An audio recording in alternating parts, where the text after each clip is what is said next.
We're in the third Perek of Megillat Esther, and what I'll be talking about today is some consequences Yeah, honey bun. we read about in the second Perek. If everyone could please mute, that would be great. Some consequences that we read about in the second Perek. And at the end of the second Perek, we read how Mordechai was able to uncover a plot to kill Ahasuerus. Now that plot, Mordechai had to make a political decision which side he would be on. Would he be on the side of those that were going to overturn the king and try to assassinate the king, or would he be on the side of Ahasuerus? The choice was clear to Mordechai, because if he went on the side of Bigtan V'Teresh and the plot to assassinate the king, then he would lose his trump card, namely Esther, that he knew he would have to play at some time. So he makes a risky decision, but one that was clear that had to be made, to go on the side of Ahasuerus. And however, as a consequence of that, we have what's going to happen in today's two chapters that we're going to learn. And the chapters are chapter 3 and chapter 4. If you have the Tanakh or available to open up, that would be great. If not, I'll read the most important sections so that we can be on the thing. But if you have a Tanakh, even better. I'll read the things in English so that we can be together. So as a consequence of what happened, and that's how the chapter 3 begins, it says that the king raised up Haman. I'm going to open up my it says, it begins, sometime afterward, King Ahasuerus promoted Haman, son of Hammedatha, the Agagite. He advanced him and seated him higher than any of his fellow officials. Now, there's a problem over here. Haman wasn't mentioned in all of the 18 people that are mentioned as advisors to the king. Haman doesn't occur. This guy was made an advisor. He was a sort of chosen out of the normal list of advisors. This is unusual. And we have to ask ourselves the question, why did Ahasuerus make this decision to go out of a normal list of advisors that he has and choose someone that was not really part of his normal advisors? And I think what happened, once Ahasuerus saw that two of his closest guards, his bodyguards, tried to plot against him, he said, I can't trust any one of these guys anymore. He goes outside of the normal range and chooses not 15 counselors. So I just want to have one guy that I could trust, and he chooses Haman. He chooses Haman because he was not one of the people, he doesn't know who he could trust. Ahasuerus should rather try to please one guy and placate one guy and not a whole host of counselors. So here we have Haman made above everyone else in the kingdom. Now, what happens? The next pasuk reads that all the king's courtiers in the palace gate knelt and bowed low to Haman, for such was the king's order concerning him. But Mordechai would not kneel or bow low. 1 second. Why would the king all of a sudden make an order that everyone has to bow low before Haman? It has to be that Haman demanded this obeisance, that Haman demanded this subjugation. And we're told right away that Mordechai would not kneel or not bow low. Mordechai not kneeling or not bowing low is a big question mark. We don't have any idea as to the motivation of Mordechai's refusal to bow to Haman. The Hachamim are forced to say that Haman would wear an idol around his neck, and that's why Mordechai would not bow low. However, this is not listed anywhere. And we have to raise the question of Mordechai's refusal and what that eventually does. You can say that Mordechai's refusal really gets Am Yisrael in trouble all over the kingdom. In fact, that is the thing that drives Haman mad. That is the thing that makes Haman want to kill and annihilate all the Jews. And really, Mordechai, if we were there, we would say, Mordechai, why'd you do this? Now, we have to get out of our mind that it's forbidden to bow down to a human being. Sometimes people say that. That's not the case. We know that it is allowed, if that's the custom in the country to bow down, you're allowed to bow down to a human being. We know that Yaakov bowed down to Esav, and that is definitely okay. So again, we have to reiterate this question. Why did Mordechai refuse to bow down? And let's make an attempt at an answer. Mordechai did not like the current situation. He did not like the change, the very important change that went on in the kingdom of Persia with Ahasuerus. He did not like the fact that there was one advisor as opposed to a whole host of advisors. He did not like the fact that he knew that this advisor would eventually be the main power in the kingdom. He knew that Mordechai knew that Ahasuerus would eventually lose power to this megalomaniac Haman. And I think Mordechai decides to play the trump card while there's still chance. Mordechai is bringing to surface a conflict. He's deciding purposely, with a great risk, to go into this conflict because he's deciding to play his trump card with Esther Malka at this point in time when Ahasuerus still has some power. And that is I think the motivation behind Mordechai's actions. Mordechai is going to refuse to bow down and let the chips fall where they may. He doesn't know how it's going to, I don't think he knows how it's going to end up. He doesn't know all the steps, but I think he's making a political decision to refuse to accept the usurper of power, Haman. He's against the idea of a one-man advisor because of the possibility of that man becoming the ultimate power. And when you have a lot of advisors, you have to be more moderate and temperate in your decisions. When there's one man advising the king, he can do anything.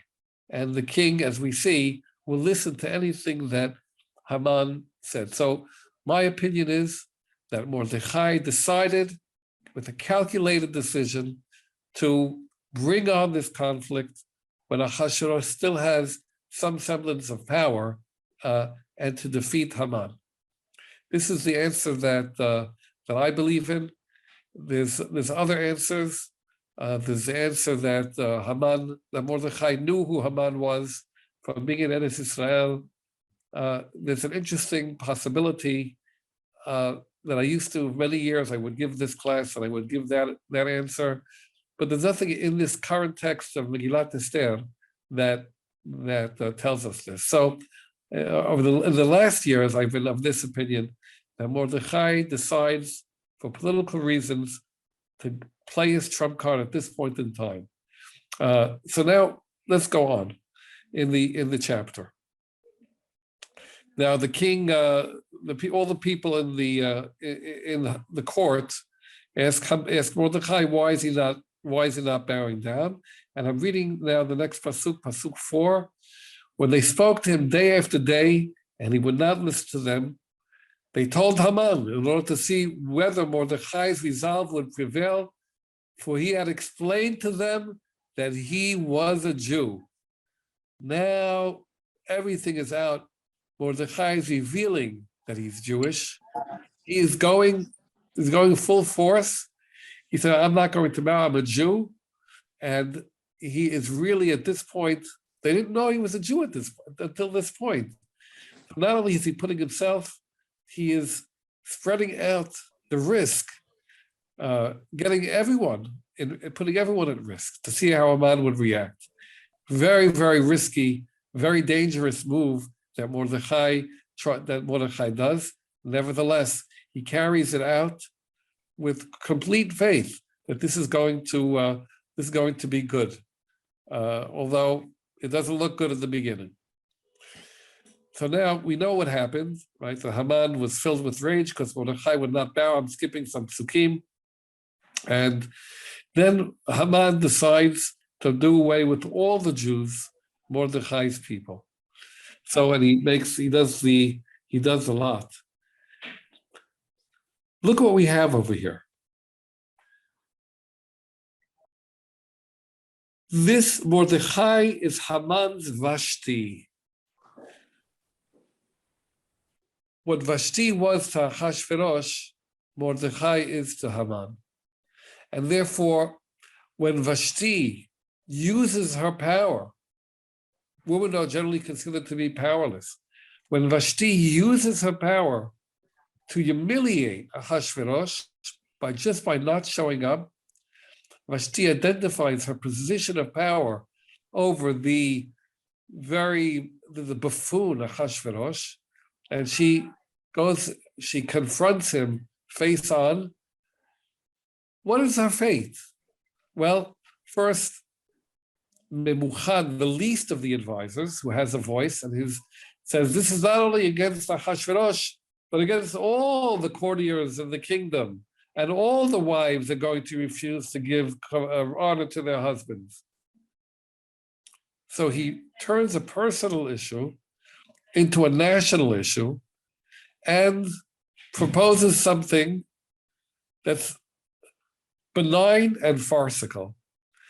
Benign because, okay, now all the women will give honor to their husbands. Farcical that you even have to make such a decree. And Vashti is not killed. Vashti is deposed from her being the queen, but she's not killed. Now, when there's only one advisor, Haman, just like Ahasuerus did, turns it from a personal issue to a national issue, turns it from an individual Mordechai-Haman conflict into a conflict between all the Jews and the kingdom of Ahasuerus. And since he's a lone advisor, he comes out with the new decree to annihilate all the Jews, man, woman, and child, Mordechai's people, throughout the kingdom of Ahasuerus. And this, we see right away that Mordechai's sense of the danger of having a single advisor was well-founded. And that's why Mordechai disrupts the normal state of affairs, shows part of his hand that he's a Jew. Up until this point, they didn't even know he was Jewish. The assimilation, or so-called assimilation, had been so complete. But he says he was a Jew. He's not going to bow down. We don't bow down to evil people. And he already knew who Haman was. So when we're talking about the politics and the political situation that Mordechai was in, Mordechai makes a calculated risk, a very big risk, knowing that he has Esther in the court, being Ahasuerus' queen, and that's going to stand him in good stead. I don't think he knew that what Haman would want to carry out for all the Jews, but when it comes out, we see that Mordechai was right to suspect that Haman would use his power. Mordechai identifies Haman as a megalomaniac and decides to take him down. Even though Mordechai is powerless and Haman seemingly has all the power. The story of Megillat Esther is about how the seemingly powerless can wield power. The story of Megillat Esther can be seen as a metaphor for the story of the Jewish people, the seemingly powerless at the end having power to change the world. So let's, with the help of Hashem. This is I think the underlying message, the hidden message of Megillat Esther. But we'll continue in this chapter. Haman decides when he's going to kill the Jews. He does the Purim. There's He does the Purim, which is a lot, and it comes out to be the 13th of the 14th day, the 14th day of the 12th month. Sorry. And the 12th month, and he's going to, that's going to be the day that they carry out this killing of the Jews all over the kingdom. Haman turns to Ahasuerus, and then, in a very oblique way, he speaks about there is a certain people scattered and dispersed among the other peoples in all the provinces of your realm, whose laws are different from those of any other people. Do not obey the king's laws, and it's not in your majesty's interest to tolerate them. If it please your majesty that an edict be drawn for their destruction, I will pay 10,000 talents of silver to the stewards for deposit in the royal treasury. So, we get an idea, 10,000 talents of silver. Does anyone know what a talent is? Well, unless you study it, you don't know what a talent is.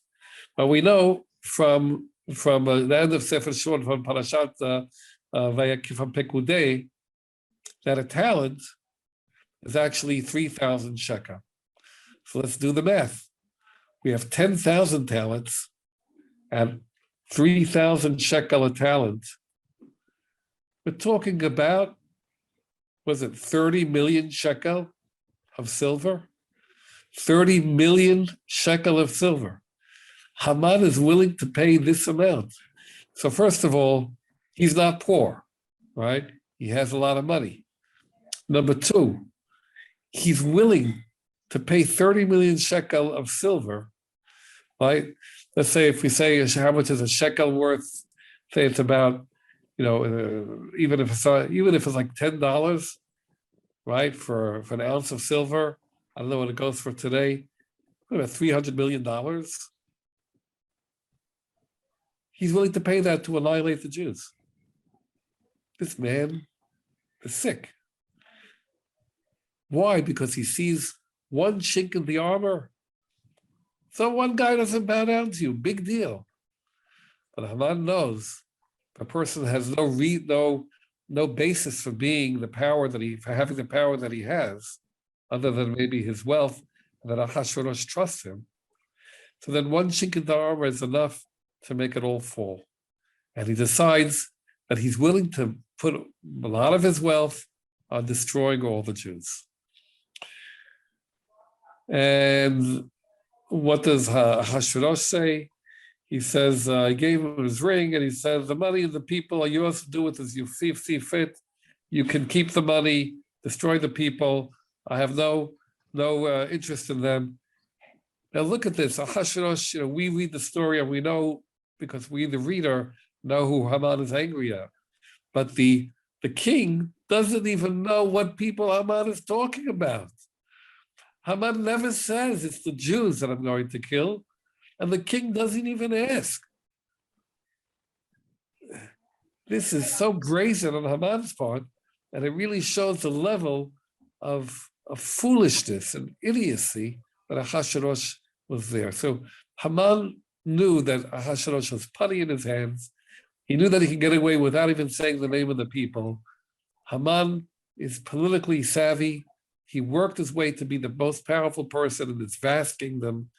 And now he's going to use his power to get away with enemy number one, those who won't bow down to him and accept his rule. Mordechai courageously, and maybe I would say a little bit riskily, goes into this with his eyes wide open and with his belief, very, very clear belief in Hashem. And this happens when, in verse 12, on the 13th day of Nisan. So we're talking about Erev Pesach. The day before Erev Pesach. We're not told over here, but this is now this almost a whole year that's available to carry until they can carry out this decree. And the die was cast, and the kings went out. The messages went out over the whole country And we have a vast empire. In a vast empire, there's a lot of administrative things going on. And we already saw in the first chapter, when the decree went out that all the wives should give respect to their husbands, the whole administrative level that was necessary to carry out one decree. There had to be languages, there had to be things, and this empire also had a decree that once something is signed with the king's ring, it cannot be retracted. And this is also at play over here.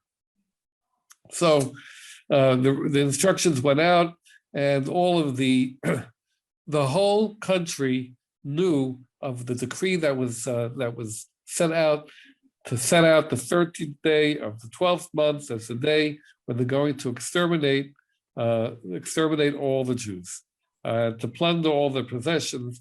That is the month of Adar, and it went out. The whole empire knew of this. The couriers went out quickly on the mission. The decree was in, and the king and Haman sat down to feast, and the city of Shushan was in an uproar. All the Jews in the city of Shushan was, and maybe the whole city, was in an uproar of what would happen. So everyone, all the Jews over the whole country, over the whole empire, are aware of this, that their impending annihilation, and they have this whole year to think about it. There's one person that doesn't know what's happening, and that's Esther. Now, just want to point out another thing. How many years pass when this decree was set out? This is what year of the reign? I think we're in the 12th year of the reign. So Esther has been in as the queen for 5 years. So we're in the 12th year of the king's reign, and Esther comes in at about the 5th year. So Esther's been the queen now for years, and she's been within the court of Ahasuerus for years, hiding her identity, not using her Jewish name, her Hebrew name, Hadassah, but using Esther, hiding her identity, using I always want to point out the name Esther. It's a name of a Babylonian deity, right? It's like you don't call your son, a Jewish person would never call his son Jesus or Jesus. That's what it was like. And it's to that degree that Esther and Mordechai had their names, and Mordechai also being a name of a Babylonian deity, Marduk. These were their Persian names, very popular at that time. And no one knew Esther was Jewish. No one knew it was Mordechai. The danger with hiding your identity is that sometimes when push comes to shove, and you just fully assimilate, and you identify with those that are persecuting you. I can make analogies to the current situation in America. I will make one quick analogy, where people who don't have strong identity with Judaism, but they're more identified with the progressive or the left in this country. And now that the left has become virulently anti-Jewish or hating Jews over the Palestinian issue. And what happens is that the Jewish left-leaning people have decided to identify with the anti-Israel or the BDS movement and other such defamations of the state of Israel. And we see it. And Esther, 5 or 6 years in the castle, hiding her identity, she's on the brink of it as well, possibly.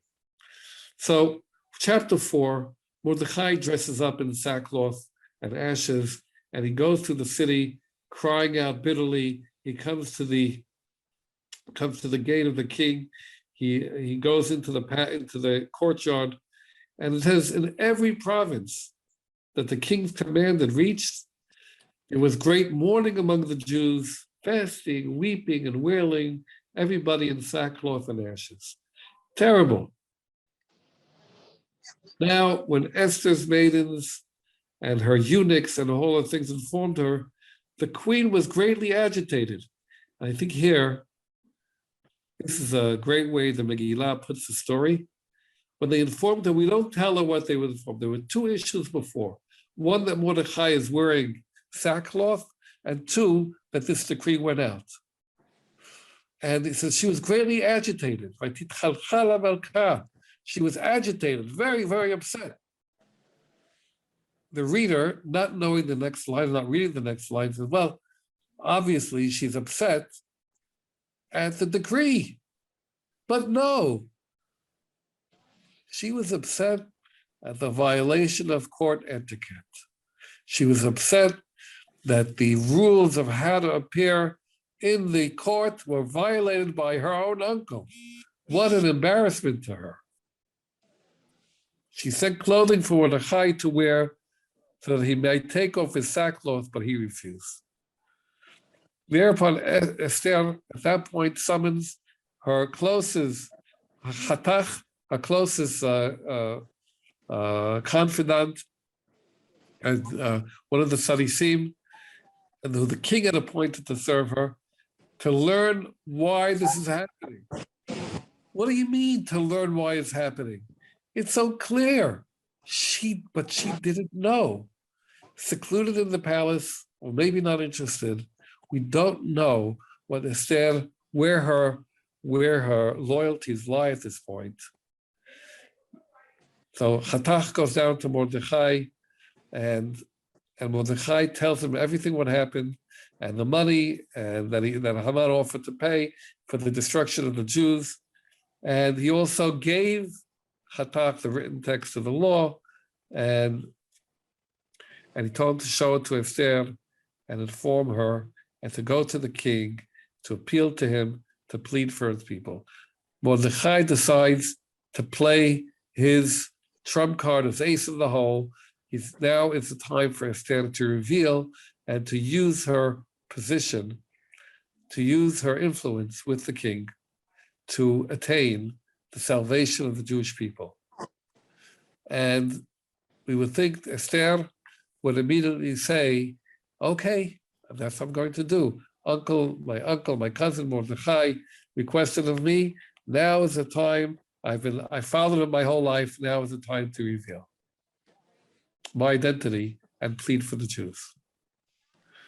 Hatach comes to Esther, and Esther sends back to Mordechai.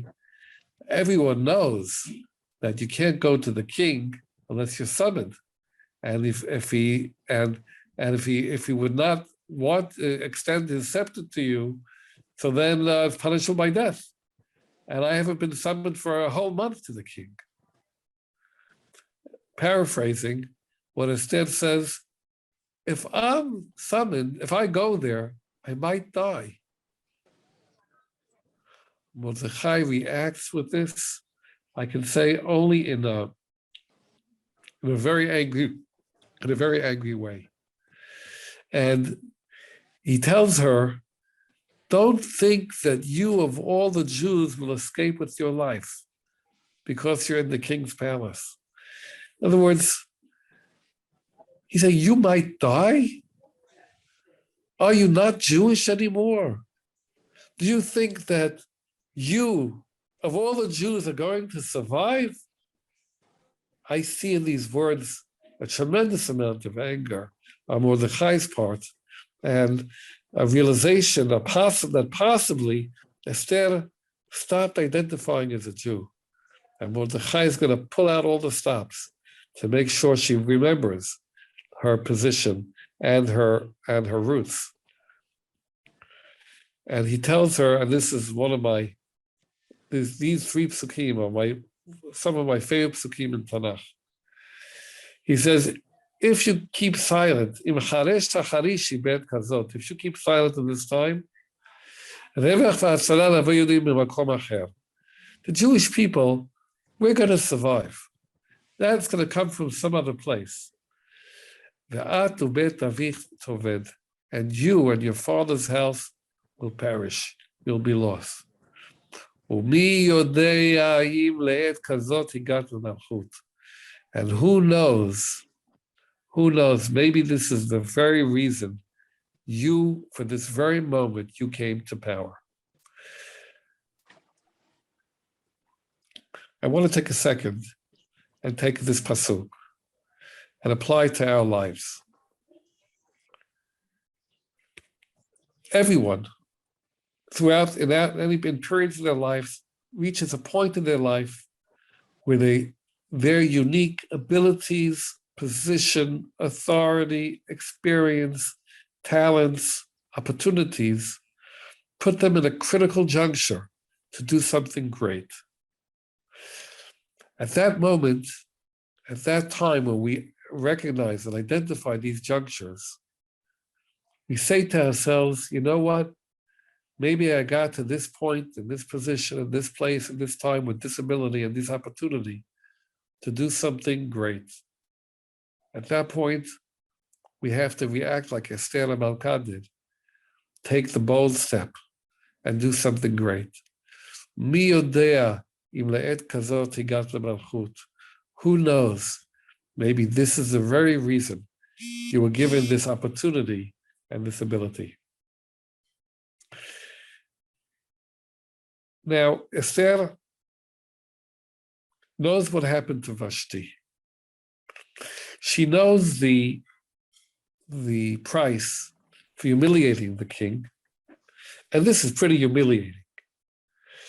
I mean, she's going to go to the king and say, King Ahasuerus, do you know that you just sold me and all my people down the river?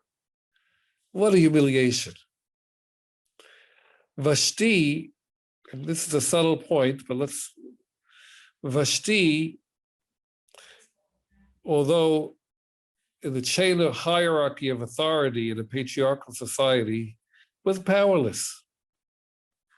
Yet she knew she had the power at that juncture, at that point in time, to humiliate the king. And she humiliated the king by a direct confrontation, a direct refusal to the king's orders, and it didn't work out for her.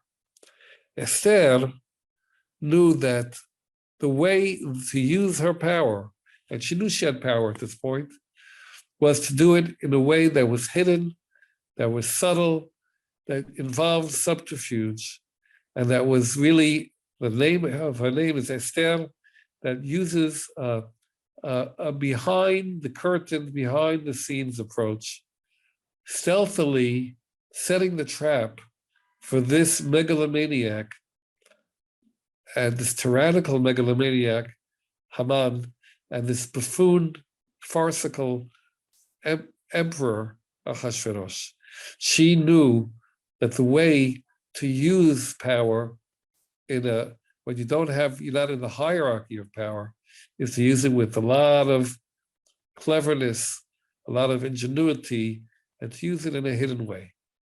And again, if we take the book of Esther as a metaphor for how Am Yisrael will use power, the power of the Torah, the power of the wisdom that Hashem gave us, to change the world, it's not through the might of our hands, but through the midot that we have and we improve and we bring into ourselves and bring into the world.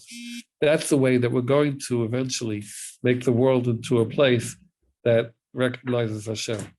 So Esther is going to use her power. And we know the story tells us that Esther answers Mordechai. Mordechai convinces Esther to act. Esther at this point does not let Mordechai into the whole plan of what she's going to do, but she knows how to act.